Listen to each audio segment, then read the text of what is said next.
Less than 500 miles from the North Pole lies Canada's most distant frontier, Ellesmere Island. It takes a special kind of animal to survive here. This is one, the Arctic wolf. These hunters of the high Arctic have little fear of man.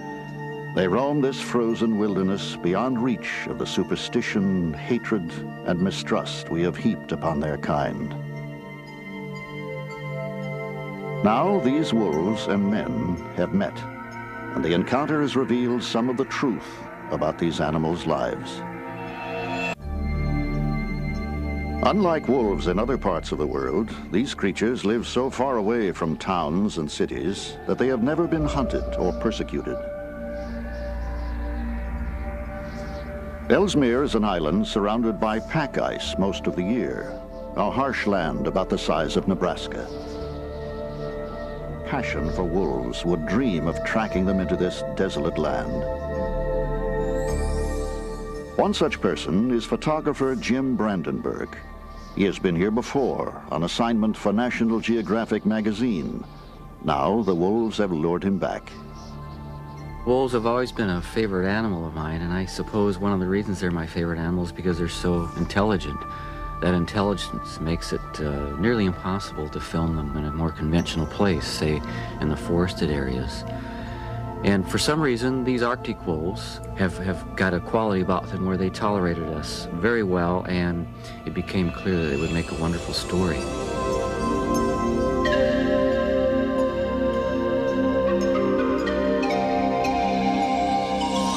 The spring sunlight illuminates a world released from the long months of high Arctic winter.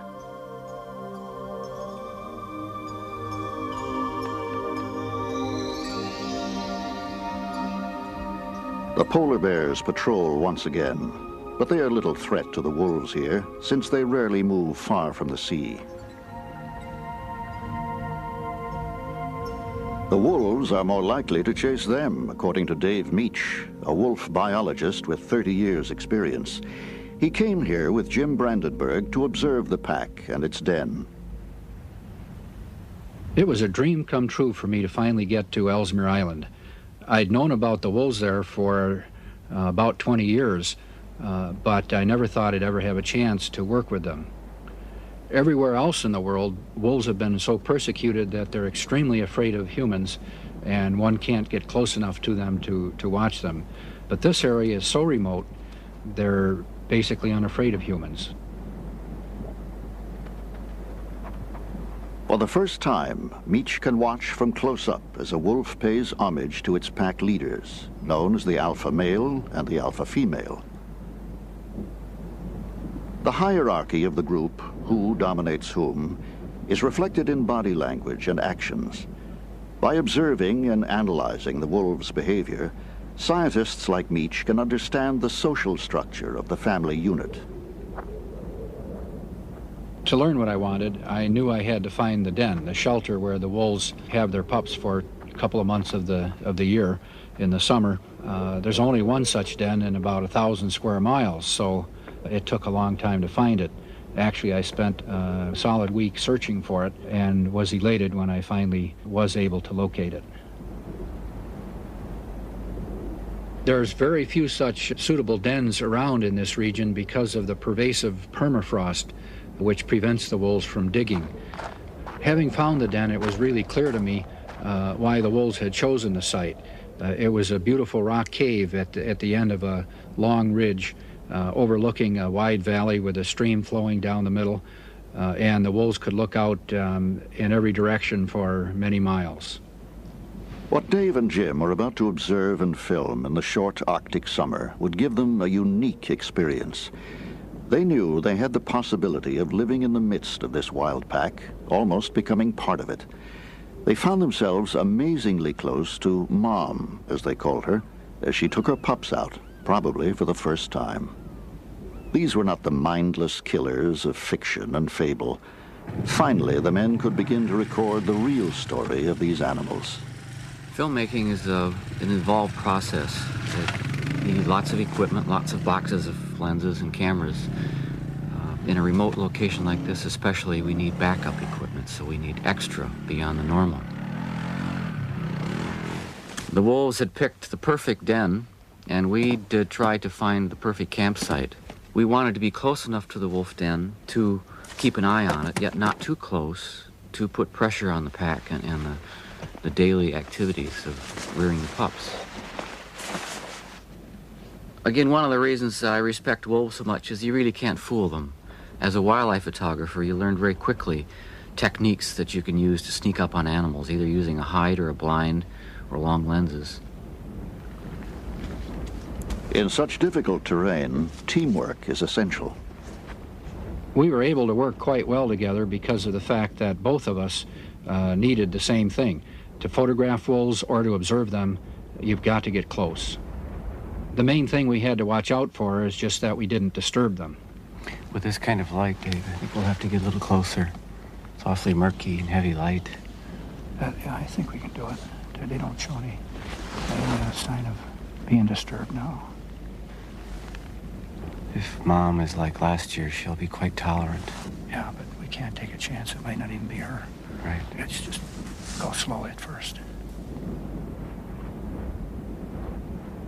There's nowhere to hide in this barren landscape, and the wolves see or sense anything that moves.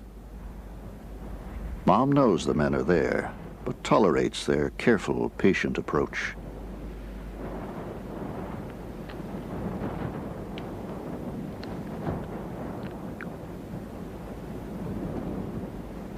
The pups were born in May. Now 5 weeks old, they are constantly exploring.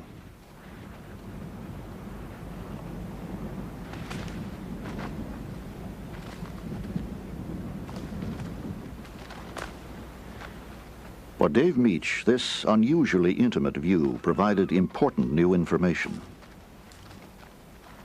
Already the benefits of watching the wolves so close up became apparent when I was able to see them nursing. I could determine how long the pups nursed in each bout, how many bouts there were each day, and then watch this progress throughout the summer until finally weaning took place.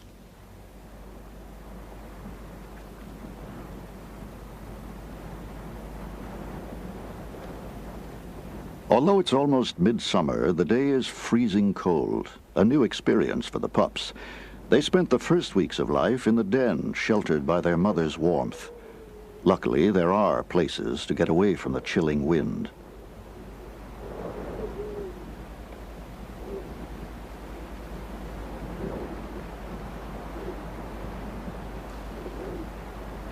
The pups are a picture of quiet innocence, far removed from any image of wicked wolves howling for blood in the night. Still, it's the howl that has always intrigued Jim Brandenburg. Well, of all the sounds in nature, I really believe that the wolf howl is the most evocative and the most mysterious. I believe also that wolves have possibly gotten their bad reputation because of the howl.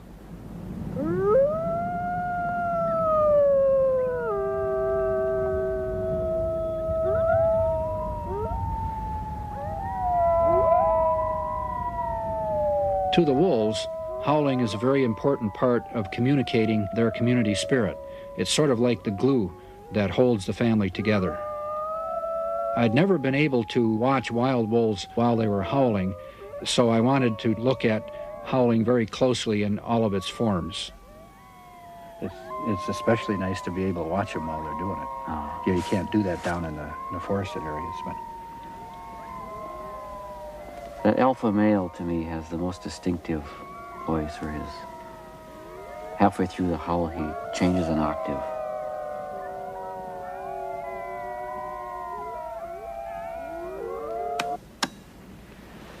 wish I knew what it all meant, though. You know, just like a lot of the sounds they make. You know, that half bark, there's that half bark, it goes a... Yeah. Yeah, that's perfect, yeah. You know, I sneezed today, and the wolves all looked up, and I was reminded that probably means to them there's danger coming. They didn't know if one of the wolves did it or... Yeah. Then they realized it was me. It's that staccato kind of a sound. The mid-back, the one that's really dominant, came over to the pups, and they all ran up to it, and they started mobbing her like they do, and she was kind of upset in the process, and she kind of barked at them. And it was just a half bark, but instantly both Mom and Shaggy ran right up to her with tail between their legs, and her rump was down and completely submissive. But it was a wonderful display, but it was all provoked by that one half bark. So, you know, I wish we could understand these things more, but it's sure intriguing to watch them all. There are equally intriguing topics, such as the behavior of the pups. As they've grown, their play has become more boisterous. The pups play for hours on end. It gives them exercise, allows them to develop muscle tone, and to practice various behavior patterns that they'll use for the rest of their lives, like running, pouncing, stalking, and even submitting to each other.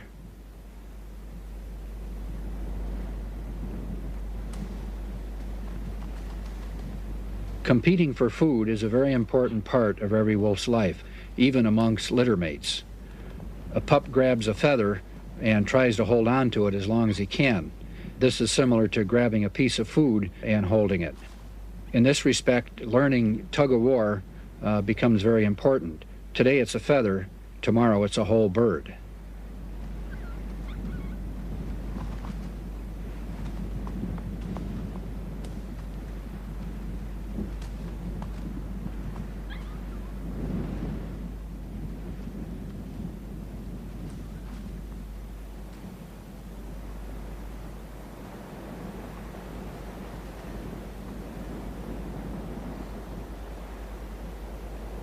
Now 6 weeks old, the pups have developed an urge to wander. Their cautious parents attempt to control their exuberance. Pups sometimes roam as far as half a mile from the den, but they are easily found and disciplined. The young face little danger, since there are no large predators around, such as the birds of prey that hunt young wolves elsewhere in the world. Still, the parents keep the pups in line, carefully maintaining the pecking order, or dominance hierarchy of the pack. Meach is now investigating several areas of behavior, including the pup's development and the reasons for the wolf's notorious howl.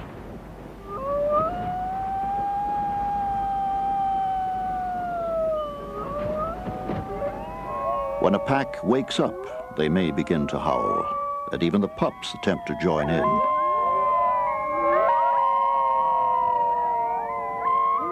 In the silence of the Arctic, the sound travels long distances. To other wolves, it means stay away, keep off our turf. The pack is fiercely territorial. Brandenburg noticed that the chorus often preceded a hunt, a useful cue for him to get ready to film.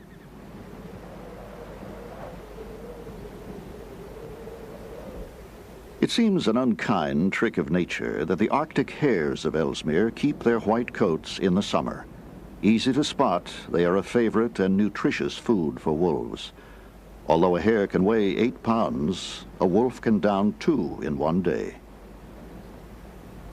The hares must rely on their agility and speed to escape. They can run and stand on their hind legs, which enables them to spot danger from a distance. Unlike their parents, young hares blend in with the environment and stay perfectly still when wolves are nearby.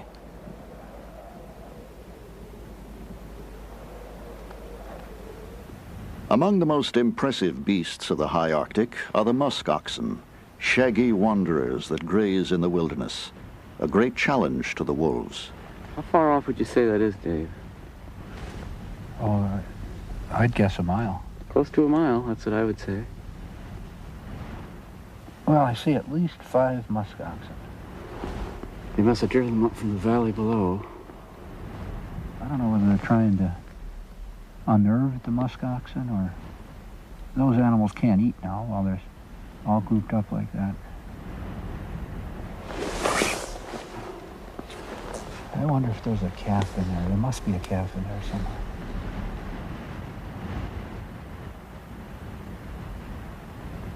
Yeah, there is a calf right in the middle there.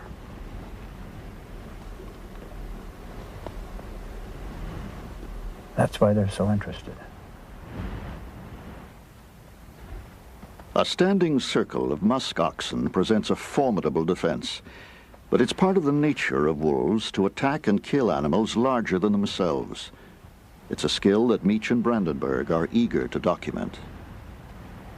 Yeah, that male wolf is heading away. Looks like they've lost interest, huh? It's going right by him. Yeah, they're probably going back to the den. That's a very defensible position those musk oxen are in. I can see why they... Maybe if there are more wolves. Well, this is the usual situation. They don't make a kill. The difficulties of filming a hunt begin to present Brandenburg with as much of a challenge as the wolves face in their quest for food.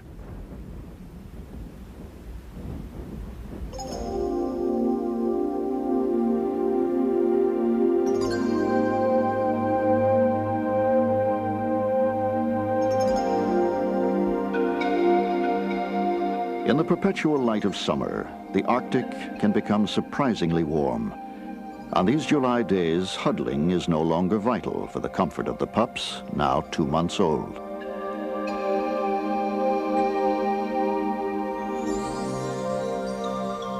As summer races on, the heart of Ellesmere's tundra blossoms briefly.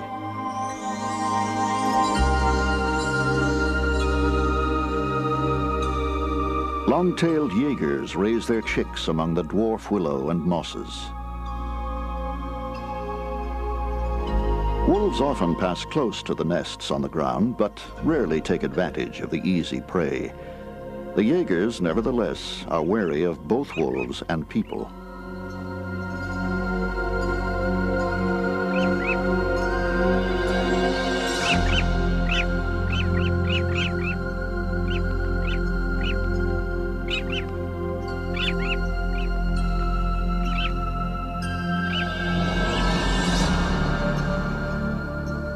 The wolves appear surprisingly indifferent to these aggressive summer visitors. They seem unwilling to compromise their dignity and battle with the Jaegers. They'll save their energy for catching a young muskox. Both the Jaegers and the wolves have an eye on the human visitors who've stopped for lunch. As we lay there watching the wolves, they'd often come up and check us out. Of course, it was tempting to give them a little bit of our lunch, and they welcomed any tidbit that they could find.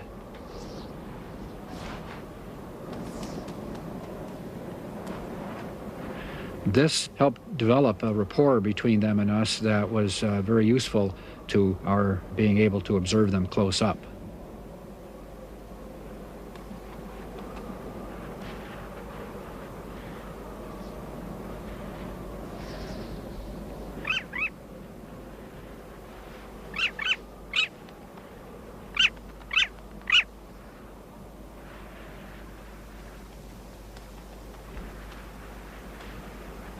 It's a remarkable moment, an encounter between bird, wolf, and man.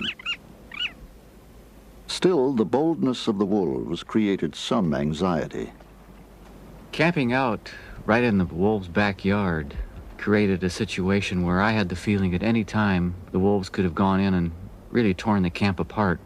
If they see something within their territory that's like a toy, a plaything, they grab it, run around, tease each other with it. And of course, they seem to have a little more confidence, and I think at times they felt we were intruding and they could do pretty much what they wanted.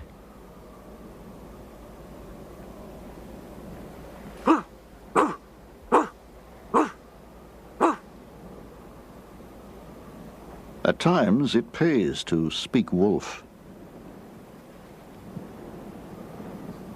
Every day, Jim Brandenburg is listening as well as watching, trying to anticipate the moment when the pack will set off to track down a muskox herd.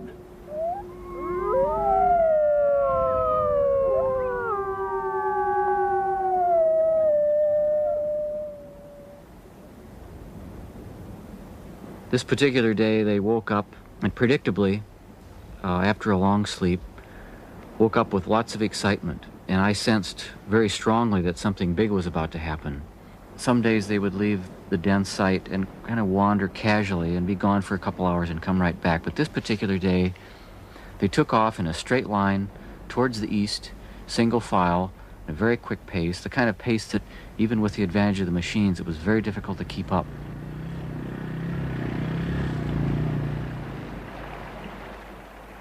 The rough ground is no obstacle for an Arctic wolf. Each travels purposefully. The pack is spread out, but keeps in touch by howling from time to time.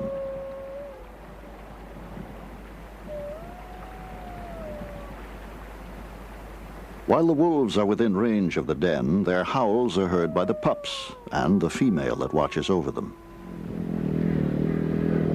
Brandenburg, loaded with film stock and rations, is prepared to travel for days to film a major hunt.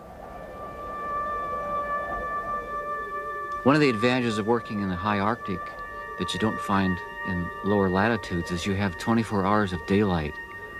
Here, the wolves could never really get away from us in the sense that they were always on stage with the lights full on. And if we could simply keep up with them and had enough time, eventually that scene could be played out in front of us.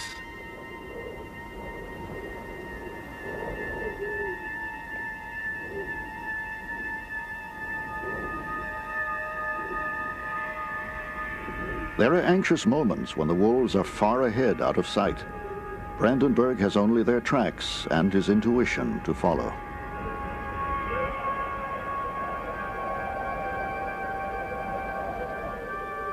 The wolves have traveled 30 miles from the den, and Jim is still behind. Finally, he catches up to the pack as they search for a place to cross a deep, fast-flowing river.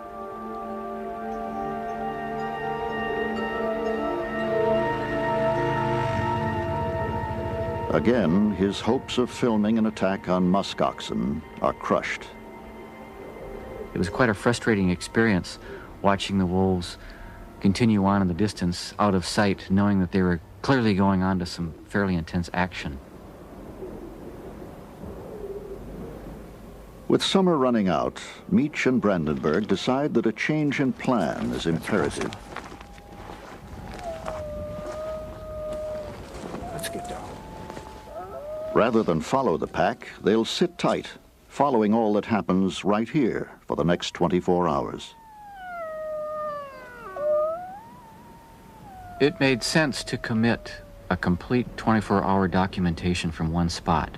Watch everything that happened, try to film the highlights of the behavior, and I'd hoped to show an aspect of a day in the life of the wolf pack near the den site. Their coming and going, their interaction, their naps, their sleeps, anything that might happen within that 24-hour period. Here comes one. He's got hind feet. Or she does, it's a female. It's interesting. Usually they bring just the hindquarters back. Or often they do. But I mean, I've never seen them bring the front quarters. They may bring the whole hair. The strategy begins to pay off almost at once. A small drama of pack life unfolds within camera range. Another demonstration of the way a wolf's behavior indicates its rank in the family unit. It appears that as part of their membership in the pack, the subordinates have to bring food home to the pups each day. This probably helps maintain their status in the pack. Even when hungry themselves, the subordinates still will deliver food to the pups. It seems that the dominant wolves need to show their subordinates that even though the underlings have brought offerings of food, they must not forget who's boss.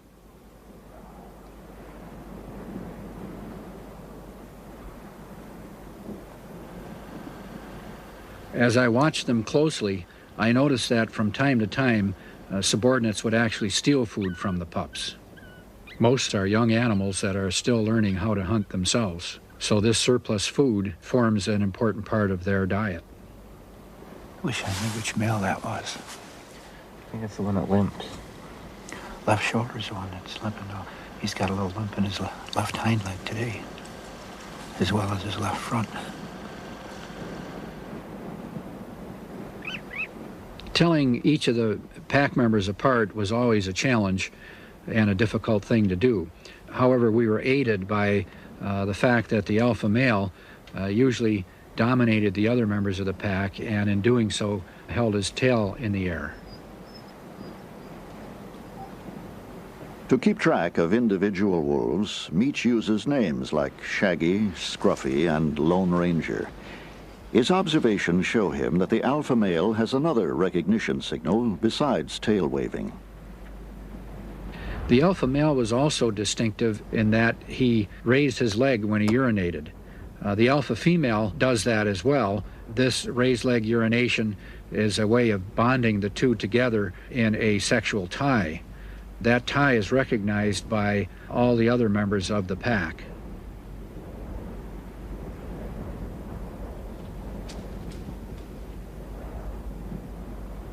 It's quite warm today on Ellesmere Island, and the wolves, with their shaggy coats, may need some way of cooling down in the bright sunlight. Below the surface of the tundra lies cooler soil. The animals have little trouble reaching it.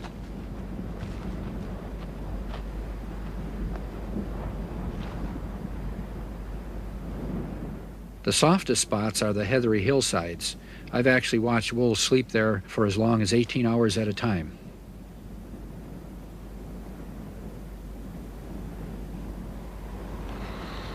There's not much happening. Jim, I think I'm going to run a little test. While the light is about the same and the wind and the wolves in the same position, I'm going to run down, get out of sight, and howl. And I'll go quite a ways. I'm going to imitate a strange wolf. That's okay. Sounds good. Yeah. I'll record what time it was when I howled. So if you get a response here, you record what time you get the response. Get it. Okay. Yeah. See you later. Thanks. I'll see you later.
Eventually, Dave's imitations seem to have another effect. The pack is drawing together, though there may be some other cause for the excitement.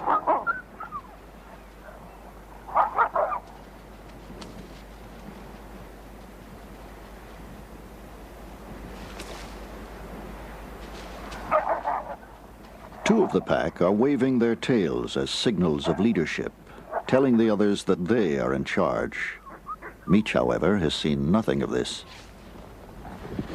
So what happened? As soon as you howled, they listened, but no one moved, and it was a very casual kind of response. What, these other two came back? Yeah, it was alpha male and mid-back, came back Okay. with their tails up really high. Oh, okay. Clearly Good, an good. expression Okay, of good. we're in charge. They had a fight down on the draw here. With a We couple of the other females? Couldn't see them. Then they ran up on the hillside here, and there was a mass of wolves. It was difficult to sort it out. Yeah. They were pinning each other. They were growling, biting, tails in the air. A mass and a swirling of wolves right out here in the green area, and it's hard to say what was Did going the pups on. get in on any of that stuff? A little bit. They were following around, but it was It was the big kids. The 24-hour vigil is paying off. Despite some long periods of inactivity, there is also some intriguing behavior. Another Arctic hare has been brought in for the pups, their second of the day. At 10 weeks old, the young wolves are highly competitive. When a pup is lucky enough to get a large piece of prey, he has to run as far away as he can to avoid having it stolen by his litter mates.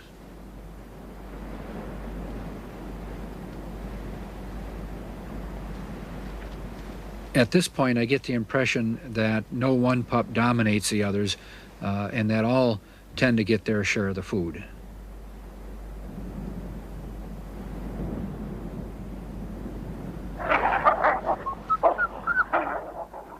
When a large chunk of meat is brought in by a subordinate, the alpha pair are the first to try and steal it. But a tug of war develops that allows each member of the pack to get a portion of the food.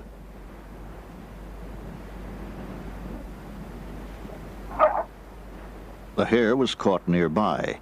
When prey is killed too far away to be brought back in an animal's jaws, there is an alternative catch and carry system. As pups are weaned from nursing, more and more of their food comes from regurgitation by the adults. The adults feed perhaps miles from the pups, carry the food in their stomach, and bring it back to the den. As an adult approaches with a full stomach, it's really exciting to watch the pups mob it, particularly licking around their mouths, and this triggers the adult to regurgitate to them. Several weeks of watching it at a distance was quite frustrating. I always hoped to be at close hand while that happened because it was a very important part of behavior to film. The 24-hour watch gave an opportunity to see this happen close at hand.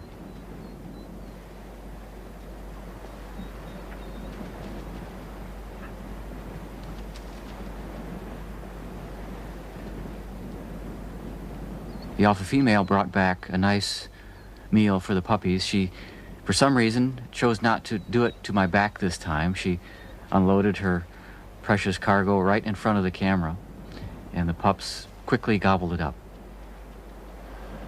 Remaining alert throughout the 24 hours is not easy, but the plan's success makes it worthwhile. Brandenburg can finally rest, but his dream of photographing a muskox hunt is not forgotten.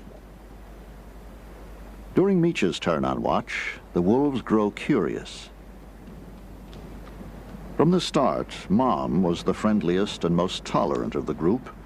This visit from her is a sign of the increasing trust and rapport between wolf and man.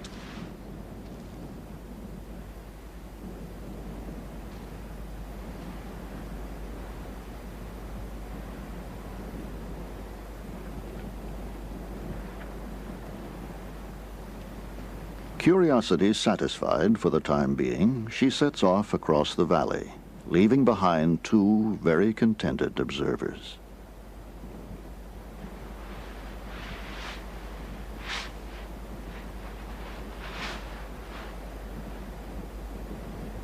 Before this visit to Ellesmere, the closest Dave Meech had managed to come to a wild wolf was 15 feet. Now, a wolf has come to him, and these 24 hours have been the most productive in his career.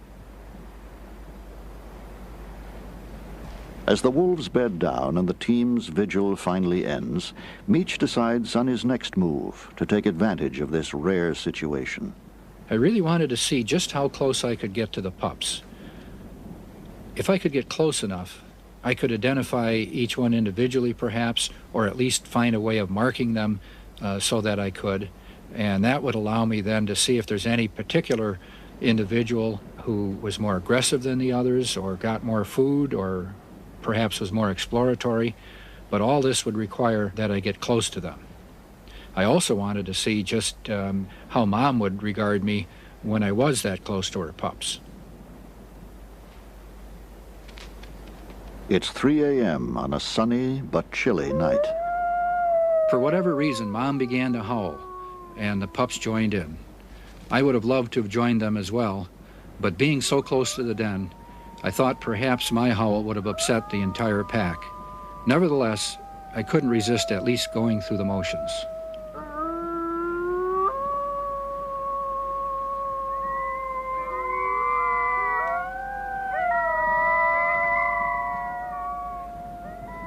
When he first arrived on Ellesmere, Meach could not be sure that he would ever get this close to the Arctic wolves. But the short summer season is almost over. The men still dream of following the pack on a major hunt before the arrival of winter.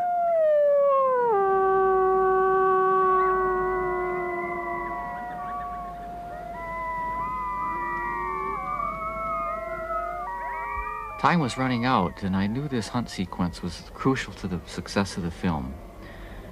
In some ways, the longer I waited, the better the chances got. As the pups get older, they require more and more food, and the pack becomes more and more intent upon finding that food. The weather was right, we were well rested, the wolves were very intent, so this particular day, all the signals were right. I had my own reason for wanting to watch a kill up close. In the past, I've seen several from aircraft, but each time it was only a swarm of wolves massing around the prey animal. With the Ellesmere pack, I may well be able to tell the role of each particular wolf in the entire hunting and killing process.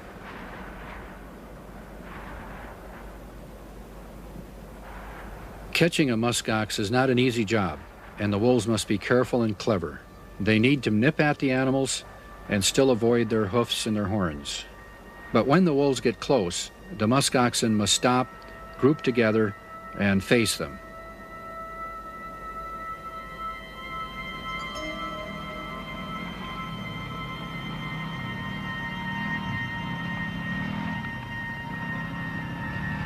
They continue to harass the muskoxen until one begins to run. When a herd panics, it gives the wolves the chance to attack without so much fear of being injured.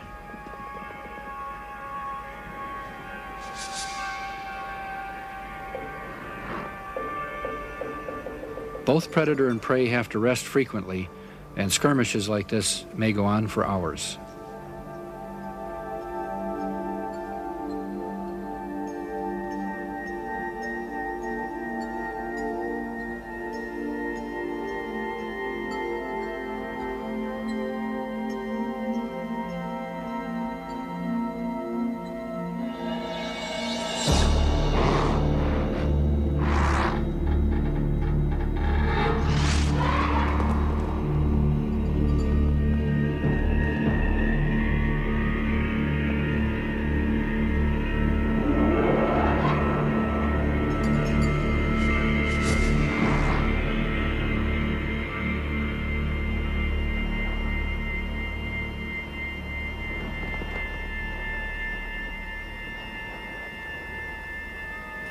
If the herd is healthy, a few such skirmishes will tell the wolves that it's time to give up and go on to others.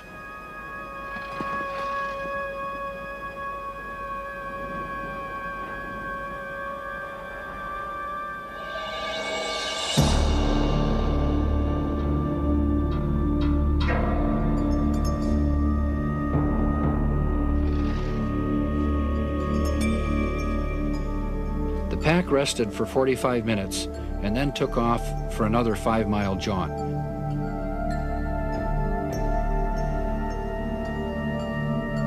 We knew right away that the next encounter would be an interesting one. This herd had at least 3 calves, and it is the calves that the wolves seek out during the summer.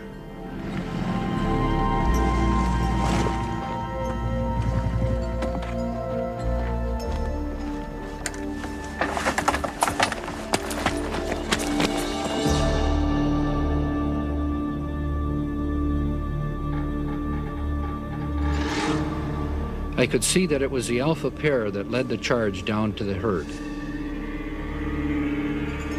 One of the more interesting aspects was to see the different personalities of the wolves. How I got to know them back at the den was one group of wolves, and what I saw in front of me seemed to be a different group of wolves. They truly became killing machines.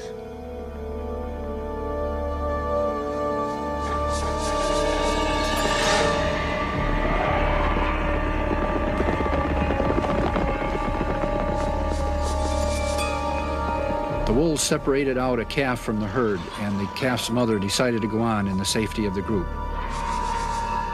It's hard to know where to look because the rest of the pack try to separate out a second calf.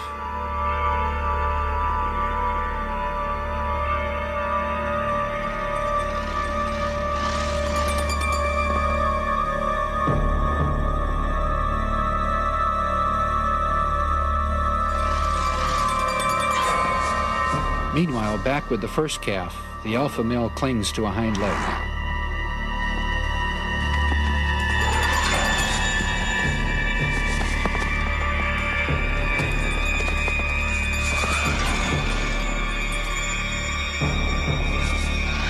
Even with the whole pack on its head, it took about 5 minutes for the calf to go down.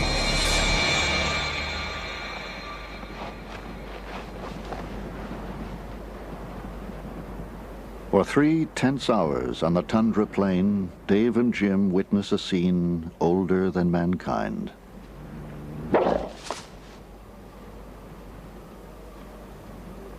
The alpha pair takes possession of the carcass, even though the whole pack was in on the kill. The wolf depends on meat for its survival. Its ability to catch, kill, and rapidly digest its prey has been honed over millions of years. But this behavior after the kill was new to the photographer and even to the biologist, who had seen it elsewhere, but was still surprised by its intensity. What seems to be going on is that these subordinate animals are food begging just as they did as pups.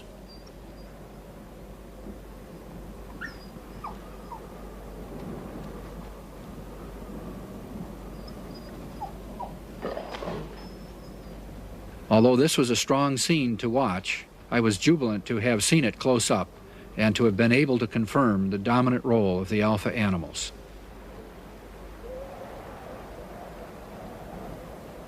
The wolves consume as much as they can, but the calf is large and there's meat left over. Chunks are carried off to be buried in the icy ground, a natural form of cold storage. The wolves may return for the food when hunting is poor and the pups are hungry.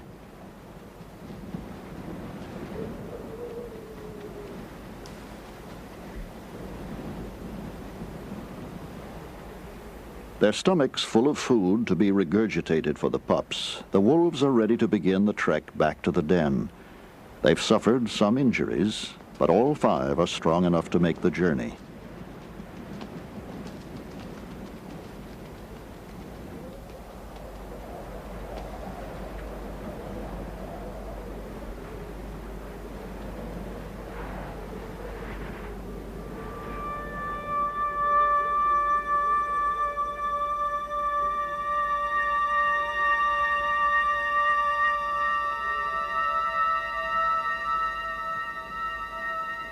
By September, the pups have grown considerably, thanks to successful hunting during the summer.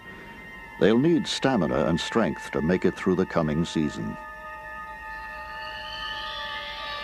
Already the sunshine is weakening into the twilight that precedes the long darkness of polar winter.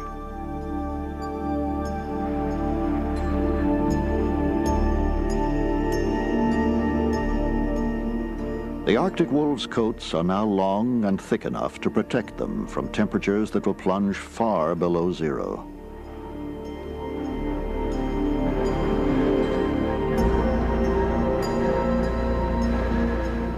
Shrouded in snow and continual darkness, the adults must still hunt and scavenge for their pups. But no one knows what they do in winter. That remains an Arctic mystery. A 5-month gap in a story that can only be continued when the men return next year.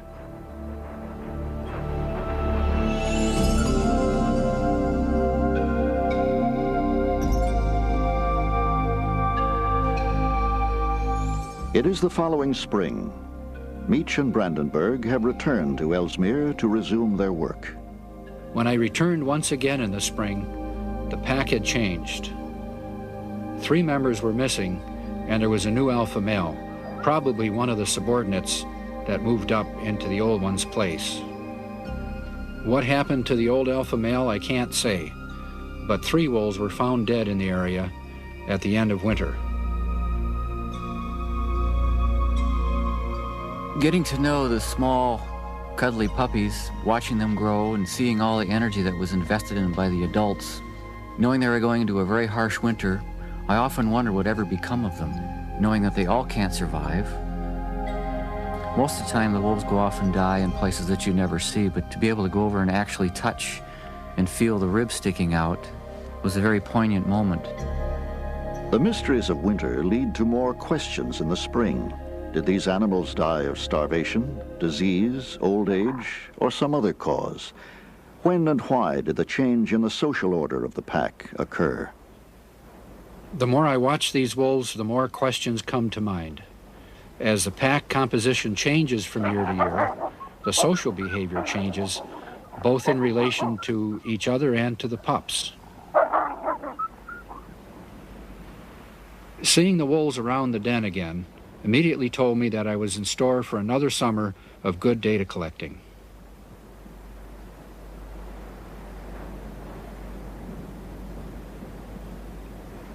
I was absolutely certain there was a litter when I saw the mother emerge begging food from one of the subordinates. She really can't hunt much on her own during the first 3 weeks, since she must stay in the den and keep the pups warm during this period.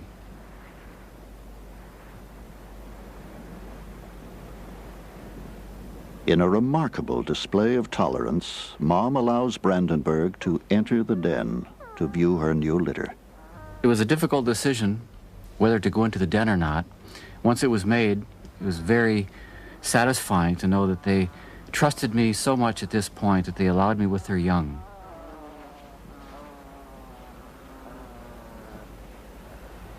These pictures are courtesy of a wild Arctic wolf. Can we return its trust? Or will we cling to our simplistic belief that these are nothing but vicious predators?